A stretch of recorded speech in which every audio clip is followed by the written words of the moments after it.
1년, 2년 동안은 무지하게 좋다는 얘기예요.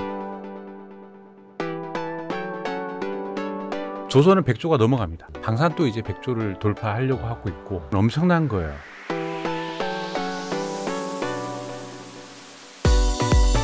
고정 댓글을 타고 오세요. 르네상스 자산운용의 이건규 대표님 어서 오십시오. 네, 안녕하세요. 원래 격월 이건규인데 네. 이제부터는 매월 네. 월간 이건규 하는 겁니까? 아니요. 그냥 제가 엮어야 그냥 갑작스럽게 생각이 난 부분이 있어서 되는데.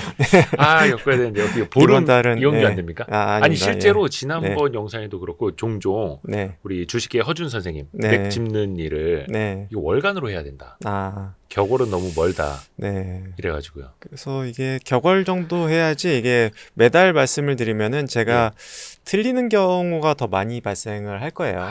왜냐면 자주 이야기 드릴수록 뭐 더 좋은 부분도 있지만 이게 또 노이즈를 발생시켜 드릴 수 있는 부분도 있고 제가 또 가끔 그럴 때가 있어요. 그러니까 2달이면은 이게 한번 나간다고 얘기를 할까? 그러니까 저도 이게 이야기하고 싶을 때가 있기는 하거든요. 근데 이제 그때 이제 꾹 참아요. 근데 이제 지나고 생각해 보면은 참기를 잘했다라고 생각할 때도 있거든요. 왜냐면은 이게 또 지나고 보면은 또 그냥 좀 단기적인 이슈인 경우도 많이 있고 해서 그냥 2달 정도 모아서 얘기하는 게 낫다라는 생각이 결론적으로는 들기는 했어요. 근데 이번에는 뭐 이게 제가 이제 나오겠다고 얘기했던 게 최근에 이제 특히나 이제 방산이 원전 쪽에서 약간 노이즈가 있었던 부분들이 조금 오해를 좀 풀었으면 좋겠다라고 생각했던 부분들이 좀 커서 그 부분 포함해서 좀 전반적인 시장을 다시 한번 되짚었으면 좋겠다라는 생각이 들어서 제가 이제 나오게 됐습니다.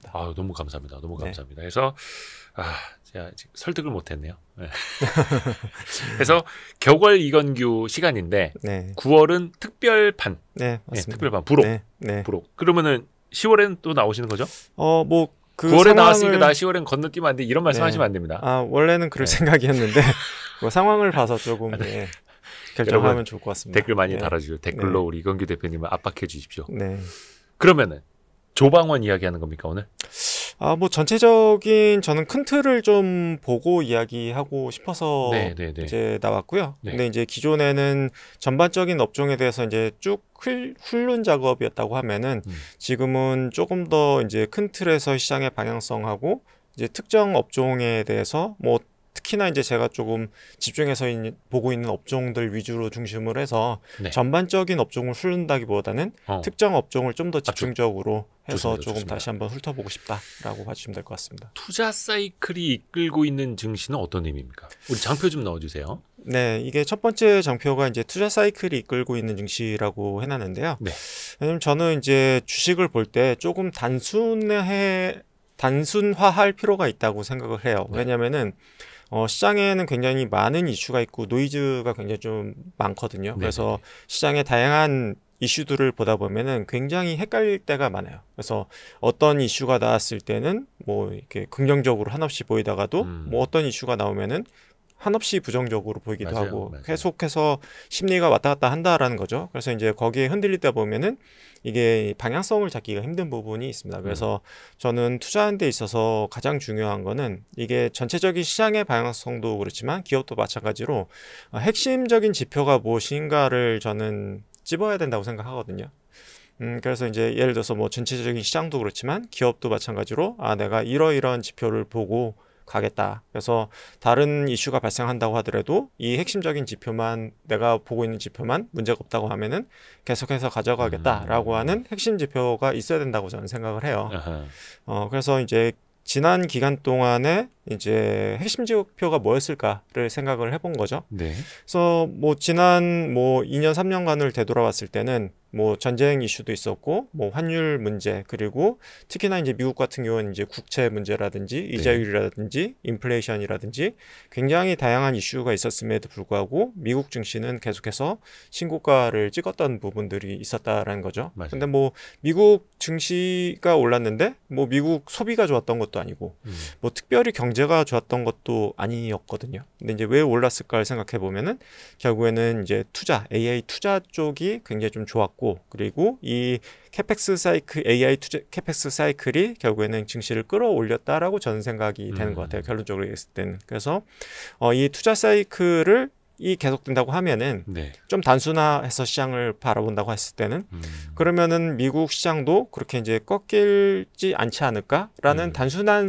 논리로 이제 접근을 한 거죠. 그래서 지금까지 시장을 이끌어왔던 그 이슈 AI 네. 투자 사이클이 네. 지속적으로 가능하다면 네. 네. 그래서 시장은 그래도 뭐 조금 안전하게 그러니까 뭐 우상향 트렌드에서 막 크게 바뀌지 않지 않을까라는 생각에서 이제 접근을 한 거고요. 그래서 향후에 이제 향후 트렌드를 봤을 때는 적어도 향후 1년간, 그러니까 뭐 2년, 3년 후는 모르겠어요. 네. 왜냐하면 이제 캐펙스 이제 계획이라는 부분이 이제 변경이 얼마든지 가능한 거고 2년, 3년치의 캐펙스에 대한 계획은 다 있어요. 그렇죠. 예, 전망치는 다 있어요. 근데 그게 맞을지 틀릴지 수정이 될지는 알 수 없는 부분이 있는데 뭐 1년치는 어느 정도 조금 가시성이 있다라고 좀 보이거든요. 네, 근데 네. 이제 향후 1년치를 보면은 확실하게 증가하는 트렌드가 유지된다라고 보여지는 것 같기는 해요.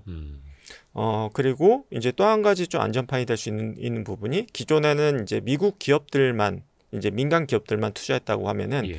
이게 소버린 AI가 붙어준다라는 부분이 이제 저는 AI에 조금 더 이제 중요한 부분이 될 수 있다. 각 나라별 지역별로요. 그래서 왜냐하면 이제 기존에는 이제 미국 기업들만 투자했지만 이제 미국에 이제 종속될 수 있다라는 불안감이 들면서 유럽을 비롯해서 일본, 우리나라까지 이제 정부가 나서서 데이터 센터를 투자하기 시작했기 때문에 AI 투자에 대해서 물론 이게 버블이냐 아니냐 뭐 이런 논란들이 많이 있긴 하지만 계속해서 투자는 지속될 것 같다라는 게 뭐 제 결론인 것 같아요. 그렇기 때문에 뭐 향후에 뭐 관세가 됐던 뭐 향후에 뭐 어떤 뭐 또 다른 이슈가 나오겠죠. 하지만 전반적인 시장의 흐름 자체는 만약에 AI 투자 사이클이 크게 꺾이지만 않는다고 하면 전체적인 트렌드는 그래도 유지 쪽으로 가는 게 맞지 않나라는 생각이 뭐 제 기본적인 틀이다라고 말씀드릴 수 있을 것 같고요.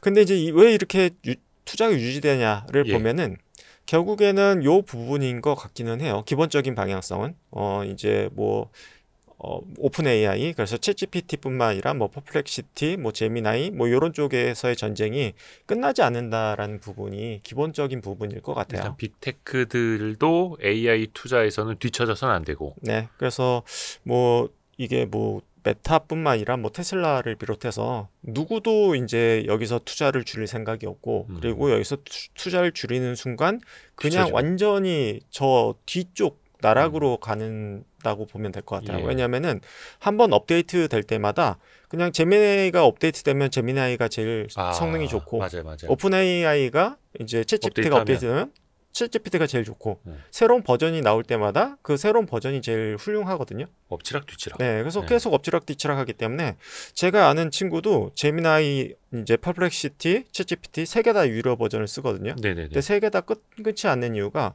세 세 개 다 업데이트 될 때마다 성능이 다 좋아지기 때문에 세 개 다 유료 버전을 다 못 끊는다고 얘기를 하거든요. 저도 그 세 개 쓰고 있거든요. 네. 근데 저는 최근에 챗GPT 5를 네. 유료를 끊었습니다. 네. 제미나이 성능이 너무 뛰어나가지고. 네. 근데 이제 그거는 개인적인 취향도 있고 이제 필요에 특정 따라서. 그러니까 내가 어느 분야에 조금 검색을 많이 하느냐에 따라서 거기에 대한 성능이 좀 다른 맞아요, 것 같기는 해요. 네. 그래서 이제 어느 누구도 양보할 생각도 없고 양보하는 순간 도태되기 때문에 그 누구도 투자를 줄일 수 있는 상황은 아닌 것 같다라는 부분이 한 가지가 될 수 있을 것 같고. 또 이러다가 다음번 뭐 예를 들어서 챗GPT 5.5가 나왔는데 성능이 훨씬 좋다. 이런 것도 이제 제미나이에서 또 갈아타는 거예요. 그렇죠. 네. 네. 그러니까 끝없는 경쟁으로. 네. 그래서 지금은 기차는 이미 출발했고 그 누구도 이제 기차에서 내릴 수 없는 상황이다라고 저는 생각이 된다. 그래서 이게 버블일지언정 그 누구도 이제 내릴 수 있는 상황이 아니다라고 보여지는 것 같고 그 경쟁 상대들은 다 쟁쟁하고 현금이 많다. 저는 이렇게 보여지는 것 같습니다. 그리고 그게 빅테크뿐만 아니라 이제는 유럽이 됐든 대한민국이 됐든 네. 일본이 됐든 또 얼마 전에 보니까 뭐 사우디아라비아, 뭐 아랍에미레이트 다 네. AI 자체적으로 한다고 하고요. 네. 그 수요가 계속해서 더 커질 수밖에 없다. 네. 그리고 M7들이 이제 캐펙스만 이제 집어넣는 게 아니라 뭐 실제로 실적들도 다 좋게 나오고 있어요. 네. 그래서 이제 미국은 이제 돈 되는 AI라고 얘기하고 있는데 요 장표를 보게 되면은 네. 요 부분이 재미있는 것 같아요. 어떤 요 의미죠? 장표가 오른쪽 부분이 이제 매출액이 증가한다라는 부분인데 설문이거든요. 그래서 이제 예. 매출액이 5에서 10% 정도 증가했다라고 하는 설문이 50%를 상회하는 거고요. 요거는 왼쪽이 이제 마케팅 부분에서의 이제 효율성이 나왔다. 그리고 이제 소프트웨어 엔지니어링 쪽에서 효율성이 나왔다라는 부분이고요. 네네네. 그리고 이제 왼쪽에서는 비용 감소 부분에 해당되는 부분이에요. 네네네. 그래서 보면은 이제 비용 감소 부분에 더 효율성이 더 높은 것 같아요. 그래서 이제 10에서 20% 정도가 이제 뭐 마케팅이든 재고 관리든 공급망이든 이런 쪽에서 이제 효율성이 나온다라는 부분에 대한 어떤 데이터를 볼 수 있을 것 같아요. 예. 근데 이제 우리는 이렇게 봤을 때 잘 이해는 안 될 거예요. 그러니까 어떤 AI를 했는데 이게 비용이 20%나 절감된다라는 거지? 라는 부분이 그러니까 매출도 늘어나고 비용도 절감하고. 네, 예. 근데 이제 매출액은 5에서 10% 정도. 예. 그리고 비용은 10에서 20% 정도. 이렇게 비용 절감된다. 절감이 더 크네요. 라는 부분이 되겠죠. 근데 저도 요게 조금 궁금해서 이렇게 좀 찾아봤는데 그 팔란티어가 이런 자동화 사례를 좀 많이 보여주는 것 같아요. 근데 우리가 AI라고 하니까 너무 이게 뭐 거창하게 생각을 하지만 이거를 좀 자동화라고 생각을 하면은 조금 더 쉬워지는 부분이 있어요. 그러니까 우리나라는 이미 자동화가 많이 되어 있기 때문에 우리는 피부로 많이 못 느끼는 부분이 있지만 네. 미국은 자동화가 많이 안 되어 있다 보니까 이거를 AI라는 이름을 딱 붙여버리면은 너무나 편하게 받아들이는 것 같아요. 그래서 예를 들어서 이제 팔란티어 AI 사례를 제가 이렇게 봤거든요. 예. 근데 이제 재미있었던 게 재미있으면서도 약간 가장 충격적이었던 사례가 뭐냐면은 햄버거 체인이었는데 햄버거 체인에 이제 본사에서 4명에서 5명이 하루 종일 하고 있는 일이 전화기를 들고 전국의 체인에 전화를 해서 너희 소스 재고 몇 통 남았어.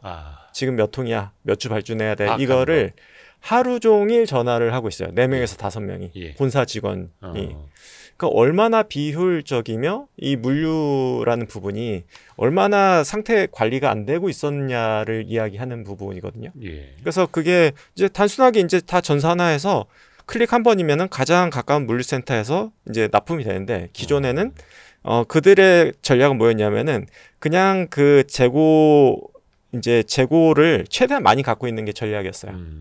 왜냐면은 떨어지지 않게.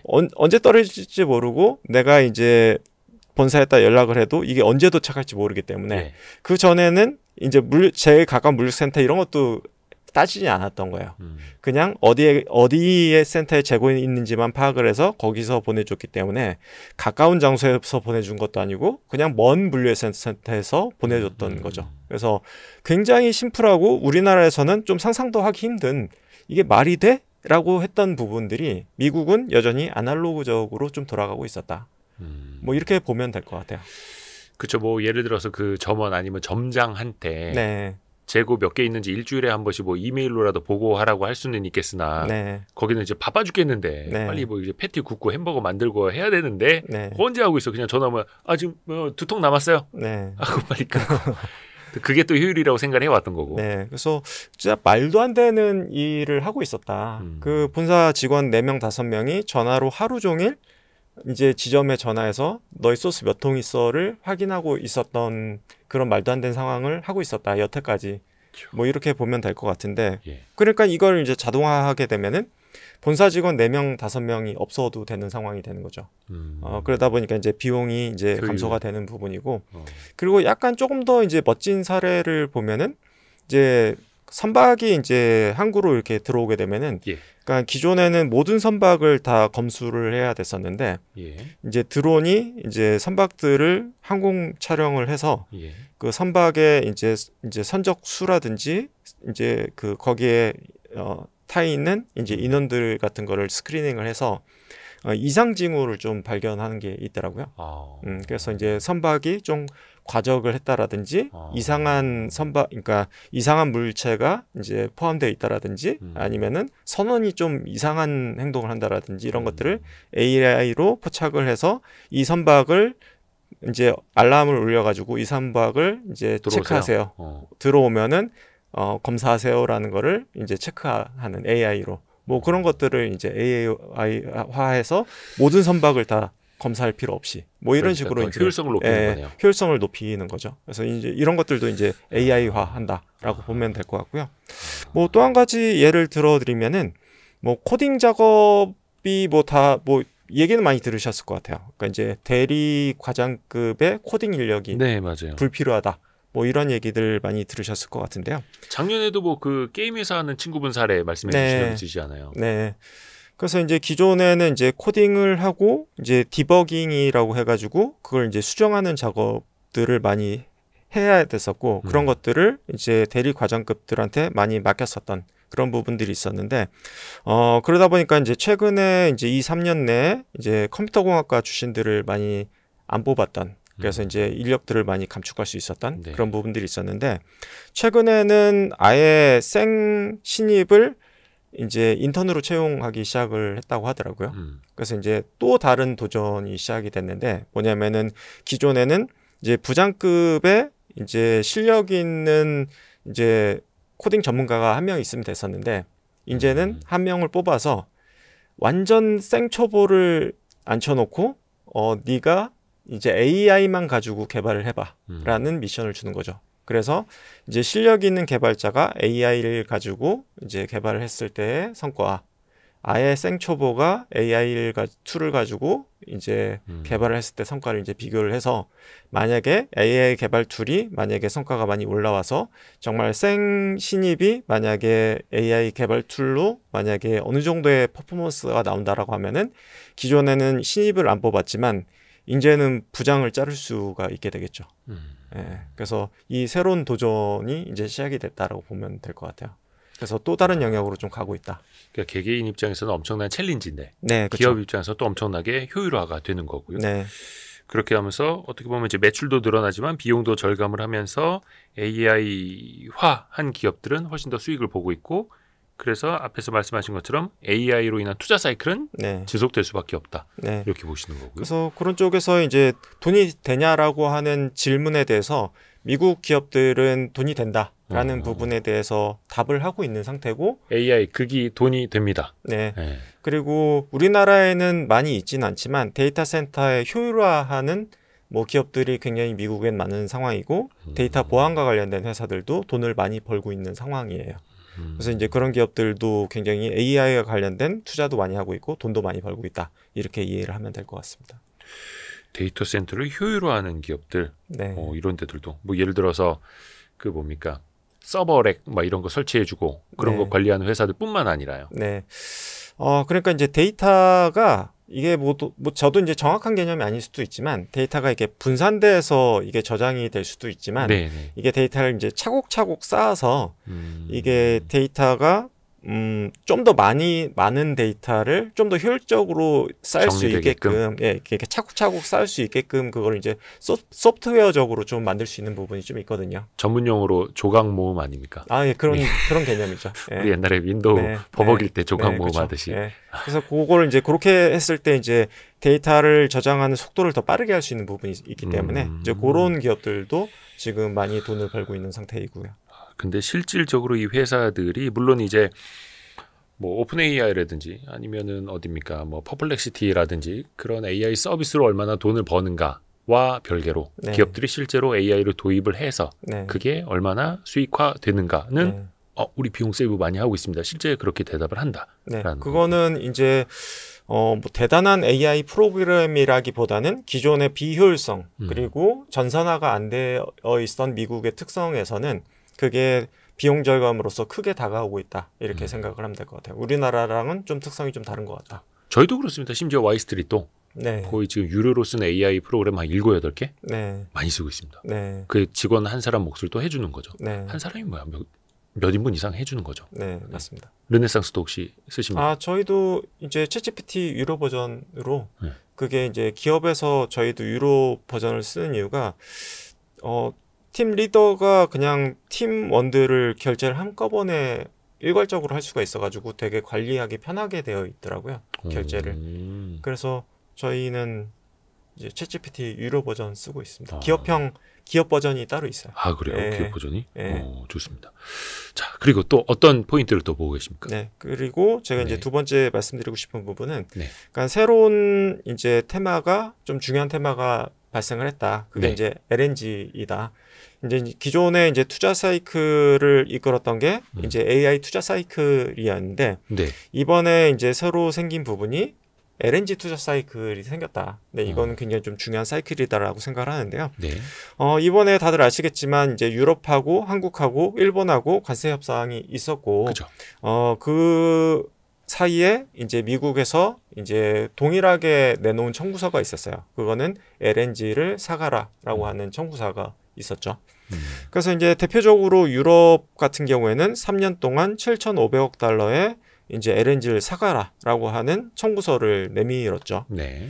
그렇게 이걸 만약에 사가려고 하면은 이제 관세 협의에 따라서 이제 수입을 3배 늘려야 되는 부분입니다. 그래서 유럽에서는 미국의 의존도가 21에서 70%까지 올라가게 되고요. 그리고 이제 수입 물량이 거의 한 2배에서 3배 정도 증가해야 되는 부분입니다. 그래서 이렇게 만약에 증가하려고 하면은 지금으로서는 불가능한 상태예요. 이게 지금의 수출 캐파라든지 수출 터미널이라든지 지금의 캐파로는 불가능한 상태이기 때문에 열심히 투자를 해야 되는 상황이에요. 수출 캐파를 늘려야 되는 상황이다라고 보면 될 것 같습니다. 그래서 LNG 관련된 투자가 활발히 증가할 수밖에 없는 상황이다. 이 부분은 2년, 3년 내에 엄청나게 투자가 증가해야 된다. 근데 이게 언제부터 해야 되냐? 당장 올해 하반기부터 투자가 시작이 돼야 된다라고 봐주시면 될 것 같습니다. 이거는 몇 달 전부터도 우리 이건규 대표님이 격올 이건규 시간을 통해서도 네. 말씀을 해주셨던 겁니다. 제가 작년에도 강조해서 말씀드렸는데 이제 그거랑은 결이 약간 다른 부분이 네. 그때 이제 제가 강조드렸던 부분은 AI 투자가 이제 활발히 되면서 전력이 부족하고 그리고 이제 전력이 부족한데 만약에 전력을 빨리 끌어오려고 하면은 LNG 발전이 활발히 될 수밖에 없다라는 네. 거였거든요. 왜냐하면 이제 석탄 발전 같은 경우에는 너무 이제 공해가 심하고 이제 기존 이제 화력 발전 중에서는 LNG가 그나마 청정 원료이기 때문에 LNG로 갈 수밖에 없고 또 한 가지 같은 경우에는 원전 같은 경우에는 한 8년 정도 걸리지만 LNG 같은 경우에는 뭐 한 3년 정도면 빨리 지으면은 3년에서 5년 정도면 지을 수 있기 때문에 지금 당장 대안은 LNG밖에는 없는 상황이었어요. 그래서 LNG 발전이 빨리 이제 수요가 증가하기 때문에 LNG에 투자해야 된다라는 게 메인 아이디어였고요. 이거는 이제 그 AI 투자랑 연결되어 있었던 거죠. 근데 이제 이거는 또 별개로 이제 LNG 수입하고 연관이 되는 부분이 새로 붙어졌다라고 보면 될 것 같아요. 미국 입장에서요? 아니면은?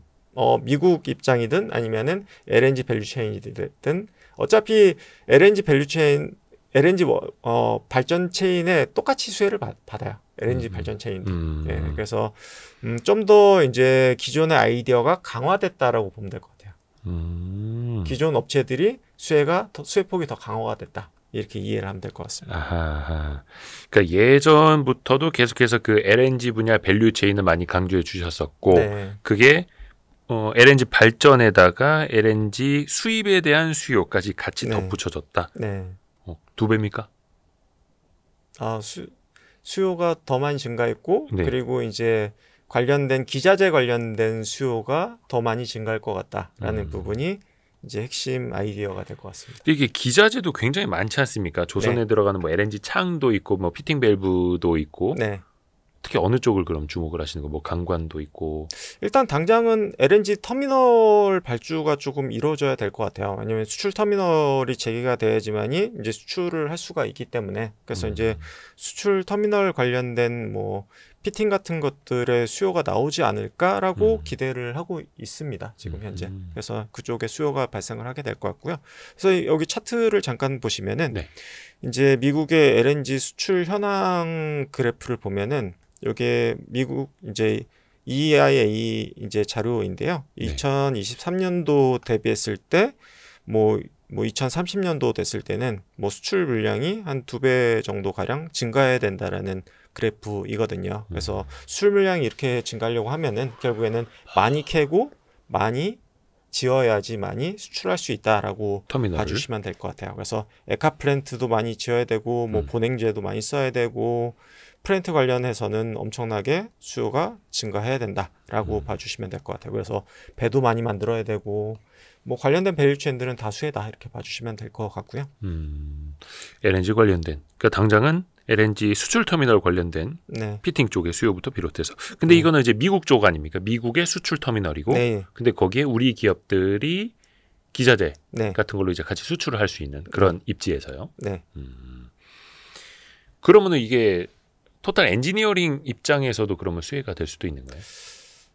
근데 이제 당장 가벼운 것들은 이제 피팅이라든지 아니면은 단조라든지 이런 쪽에 좀 수혜를 볼 수가 있을 것 같고요. 네. 당장 뭐 엔지니어링이라든지 이런 쪽은 현지 업체들이 있어서 국내 업체들이 수혜를 볼지는 조금 미지수인 것 같기는 해요. 그 업체와 그러면 거래하는 피팅 단조부터. 네. 그냥 좀 더 가볍게 수출할 수 있는 기자재들이 수혜를 볼 수 있을 것 같기는 해요. 좋습니다. 네. 그리고 이제 뭐 LNG 선수주 당연히 가능할 것 같고요. 그리고 뭐 당연히 계속해서 얘기가 됐던 군함이라든지 이제 잠수함이라든지 이런 쪽에 이제 조선 쪽의 수혜도 추가적으로 가능할 것 같아서 조선 쪽이 조금 모멘텀이 좀 둔화되나 뭐 그런 부분이 있었지만 뭐 실질적으로 그리고 우리가 뭐 기대만 있었지 조금 약간 쭉 늘어진 듯한 느낌이 있었는데 뭐 실질적인 뉴스가 이제 하반기 때 나오지 않을까라는 기대감이 점점 커지고 있는 것 같고요.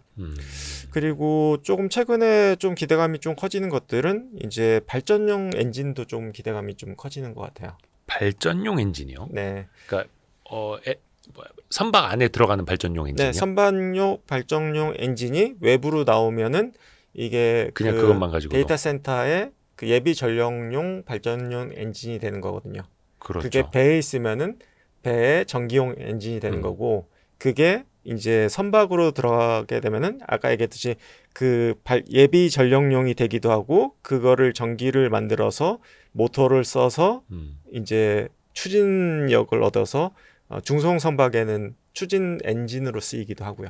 네. 그러니까 주 엔진 있고 부 엔진 대부분 이제 큰 배에서는 부 엔진이 발전용이고 큰 배에서는 전기용으로 써요. 그렇죠. 전기용 내부 발전용. 내부 전기용으로 쓰이고 주 엔진은 주로 뭐 LNG라든지 이런 그렇죠. 게 쓰이고요. 근데 그 큰 배에서 내부 발전용으로 쓰이던 걸 따로 떼내서 데이터 센터 옆에다 붙여 놓으면은 그게 이제 비상전력용이 되는 거죠. 근데 이제 그쪽에서 수요가 많이 증가하고 있는 상태고 그래서 이제 많이 오르기는 했어요. 엔진 회사들이. 근데 엔진 회사들이 지금 수요 초과 상태이기 때문에 뭐 상당히 좋은 상태다 이렇게 봐주시면 될 것 같고요. 그러니까 그 한미 정상회담 이후에도 조선주가 잠깐 쉬는 듯했지만 네. 뭐 일부 특히 이제 엔진 관련주들은 막 두 자릿수 이상 그리고 또 현대중공업 미포조선 그 합병 소식 이후에도 엔진 관련주들이 막 슈팅 나오는 것들이 좀 있었고요. 네. 특히나 이제 군함 같은 경우에는 중소형 이게 막 대형 선박은 아니거든요. 약간 중소형 선박에 해당이 되는데 중소형 선박들이 이제 디젤 엔진이 들어가요. 근데 이제 디젤 엔진은 조금 대형 선박하고는 좀 다르게 어떻게 보면 좀 더 이제 마이너하거나 조금 많이 안 쓰이던 엔진인데 그게 이제 수요가 확 증가할 걸로 보여서 관련된 회사가 뭐 주가가 좀 좋고 그런 부분은 좀 있었죠. 저희가 얼마 전에 최강식 상무님하고 조선방산 특강 진행했거든요. 네. 와 진짜 그 열띤 강의가 있었는데 조선주 2년 이상 투자하신 분이 한 수십 배 버신 분 계세요. 근데 내가 이것도 몰랐다니 무릎을 탁 치고 가시더라고요. 그런 후기도 실제로 있습니다. 그래서 여러분 아직 늦지 않았습니다. 조선방산 특강 고정 댓글 있으니까 꼭 들어주십시오. 이게 그러니까 최강식 상무님하고 그 얘기 했거든요. 최강식 사모님이 조선방산 베스트 애널리스트잖아요. 근데 많은 분들이 그거예요. 배가 저 위로 날아가고 있어. 스페이스X 스타쉽처럼 하늘 위로 치솟고 있으니까 저거 내 거 아니라고 보는 거예요. 이미 물론 이제 월간을 하면 좋겠습니다. 격월 이건규 시간을 통해서 많은 분들이 조선 LNG 뭐 들으셨겠습니다만 지금도 저거를 내가 신규로 새로 사면서 저걸 쫓아가라는 거에 엄두가 안 나시는 것 같아요. 그럴 수 있죠. 그래서 이제 그런 거 있지 않습니까? 많이 날아간 주식은 이제 보유자의 영역이다. 근데 그러면은 아직도 보유자의 영역이 아니라 신규 매수의 영역이다라고도 볼 수 있는 거예요. 저는 신규 매수의 영역에 해당된다고 보고 있어요. 그러니까 이게 주식 투자 잘하시는 분들은 2배 올랐건 5배 올랐건 그건 중요하지 않다. 지금 오늘 이 시점에 산다면 살 것이고 판다면 팔 것이냐 그것만 보면 된다 이렇게 말씀하시잖아요. 그런 관점이에요. 아니 어쩜 이렇게 심플하게 대답을 하시지? 맥을 짚어보면 네. 여전히 팔딱팔딱 뛰는 겁니까? 아 근데 뭐 당장은 예를 들어서 뭐 9월 달에 조정받고 뭐 그럴 수는 있겠죠. 근데 제가 보는 관점에서의 매수는 예를 들어서 한 1년 반 봤을 때 앞으로. 네. 왜냐하면 이제 3분기 봤을 때, 4분기 봤을 때, 그리고 내년을 봤을 때 오히려 수주나 실적에 대한 기대감이 더 큰 것 같아요. 그러니까 상반기 실적보다 하반기 실적이 더 좋고, 그리고 수주 모멘텀이 하반기 때 더 셀 걸로 보고 있기 때문에 그렇게 봤을 때는 뭐 굳이 주식을 안 살 이유가 없다라고 보여지는 것 같아요. 근데 다만 뭐 중간에 뭐 또 어떤 이슈가 발생할지 모르니까 주가는 뭐 당장 예를 들어서 내일 떨어질지 오를지 모르니까 한 달 후에 뭐 떨어질지 안 떨어질지 모르겠어요. 근데 뭐 이제 6개월 1년 봤을 때는 뭐 여전히 좋게 보이기 때문에 주식을 안 들고 갈 이유는 없다. 뭐 이렇게 보여지는 거죠. 그래서 사실 조선주라는 게 수주가 있고 그 다음에 실적이 나오고 네. 또 수주가 계속 나오면서 실적이 쌓여서 올라가고 이게 베스트 케이스인데 네. 사실 2022년만 하더라도 이게 슈퍼사이클의 초입이 아니야 막 논쟁 되게 많았잖아요. 네. 근데 23, 24까지 왔고 25까지도 그게 이제 이어지고 있는 건데 네. 그럼 거기에서 실적의 수주에 지금 선순환하고 있는 국면이라고. 근데 이제 조선 같은 경우에는 한 가지 말씀드릴 수 있는 부분은 지금 막 슈퍼사이클은 아니에요. 그러니까 조선 사이클은 그냥 괜찮은 사이클 정도이고요. 우리나라 기업들이 좋은 부분은 뭐냐면은 이게 미국이 중국을 견제하면서 그러니까 한국의 마켓 셰어가 증가하고 있어요. 그러니까 중국의 수주가 보다는 중국으로 쏟아졌던 수주가 우리나라로 많이 몰리고 있는 상태이기 때문에 한국 수주가 많이 증가하고 있다. 그러니까 전체적인 수주 규모는 그러니까 작년에 비해서 엄청 늘어난 건 아니에요. 그냥 우리나라 수주가 많이 늘었다 이렇게 봐주시면 될 것 같고요. 그리고 이제 기존에 없었던 군함이라든지 잠수함이라든지 이런 것들이 이제 붙어주면서 기대감이 증가하고 있는 상태다라고 보면 될 것 같아요. 최강식 사모님이랑 같은 말씀하시네요. 네. 슈퍼 사이클이 아니라 네. 긴 사이클이다. 네. 초장기 사이클. 네. 그리고 이제 뭐 LNG 엔진이라든지 이런 쪽으로 친환경 쪽으로 가면서 우리나라가 조금 두각을 받는 부분이 있는 부분도 존재하고요. 좋습니다. 해서 그게 이거 사이클 끝나나 싶었는데 또 하나가 붙고 네. LNG가 붙고 LNG 추진선이 붙고 네. 그러니까 운반선 추진선이 붙고 또 미국에서 이제 중국의 상선도 막 제재한다고 하니까 유럽의 선사들이 그러면 네. 이제 중국에 안 맡기고 한국에 맡길까 또 이러고 네. 군함까지 붙을 수 있고 네. 그래서 앞으로 1년 반 네. 정도를 보여주신다라는 거죠. 뭐 하반기부터 모멘텀이 본격적으로 특히나 이제 뭐 LNG 투자라든지 원전이라든지 이런 것들이 하반기부터 본격적으로 개화할 거로 저는 보고 있기 때문에 뭐 내년까지 쭉 좋아질 것 같다 이렇게 보고 있습니다. 그러니까 혹자들은 이제 개화 꽃이 피어서 네. 이제 꽃이 지는 거 아니냐, 열매가 맺히는 거 아니냐, 이파리가 그러니까 나오는 거 아니냐 했는데 꽃이 피기 시작한다는 거죠. 이제 네. 오. 왜냐면은 이제 LNG 투자가 2배 증가해야 되는데 아직 투자가 나온 게 없어요. 아까 그 말씀하신 인프라 측면에서 LNG 인프라, 수출 인프라 측면에서 그렇기 때문에 이제 투자가 본격화돼야 된다라는 거고 원전도 지금 나온 게 아무것도 없어요. 이제 투자하기 시작하는 초입에 있기 때문에 뭐 그게 이제 하반기 나올지 예를 들어서 내년 나올지 이거는 몰라요. 원전이요? 네.